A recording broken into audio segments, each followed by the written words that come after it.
اگر structural reform U S A نہیں لائے گا تو اس کو پوری دنیا میں جنگ و جدل کریٹ کرنی ہے تاکہ وہ معاشی مقاصد فائنینشیل اکنامک کے حوالے سے حاصل کر سکے.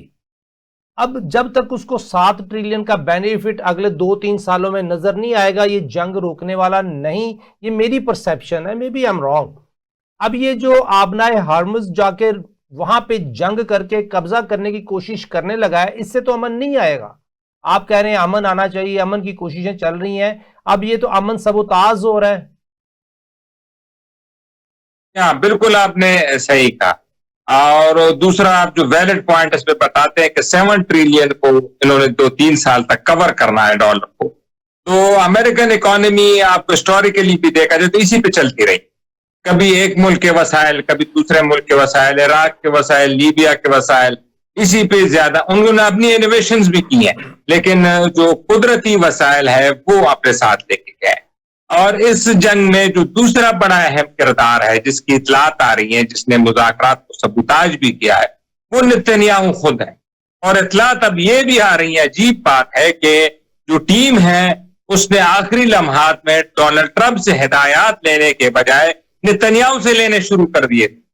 اب اگر دیکھا جائے نا, ملک کی ٹیم آئی ہے, یعنی ہماری ٹیم گئی ہو مذاکرات میں کہیں سے, اور اسی طرح کچھ ہو خدا نہ کرے جنکشن, اور وہ ٹیم شہباز شریف صاحب سے انسٹرکشن کے بجائے وہ افغانستان کے صدر اور وزیر اعظم سے انسٹرکشن.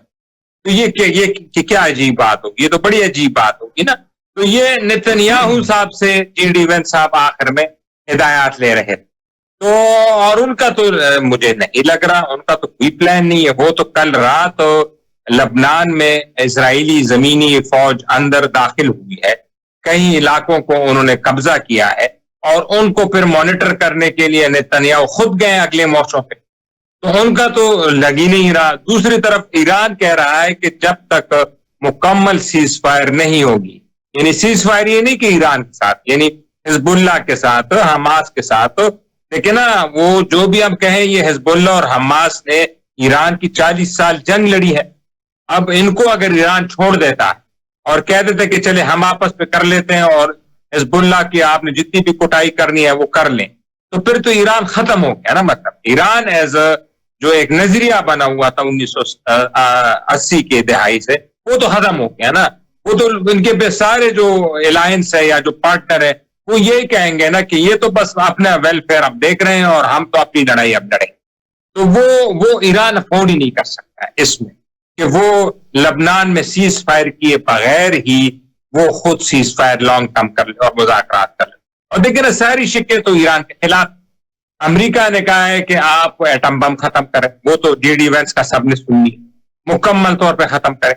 تو پھر جب آپ نے ایٹمی طاقت اس سے لے لی ہے تو اسرائیل کی تو خوف ہی ختم ہو گیا. اس کے بعد یہ آئیں گے, آپ دیکھتے جائیں گے, یہ پھر کہیں گے میزائل کی ریس ختم کرو, پھر کہیں گے فنڈنگ ختم کرو. وہ تو لکھا بھی ہے کہ جو حزب اللہ ہے حماس, تو آپ اس کو کہہ رہے ہیں ایران کو کہ آپ ایک چھوٹی سی اسرائیل کی ریاست بن جائے, جو اسرائیل کل کہے گا آپ اس کو مانتے جائیں.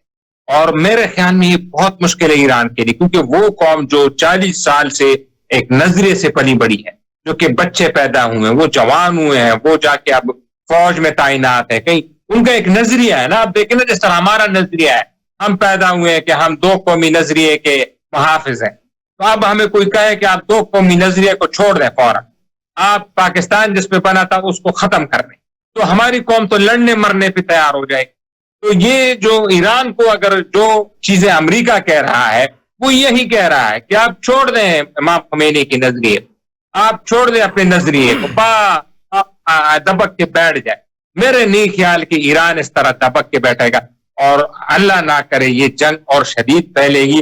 اور جس طرح ڈونلڈ ٹرمپ صاحب نے بھی تہیہ کیا ہوا ہے کہ وہ 2 دن کے لیے مذاکرات اور 10 دن لڑائی, 2 دن مذاکرات 10 دن لڑائی, وہ اسی طرح. اور نتنیاہو کو سمجھانے کی ضرورت ہے. میں تو ہمیشہ کہتا ہوں کہ ڈونلڈ ٹرمپ کو بھی سمجھ آ جائے گی, لیکن نتنیاہو صاحب تو نہیں مان رہے, وہ تو بہت مشکل.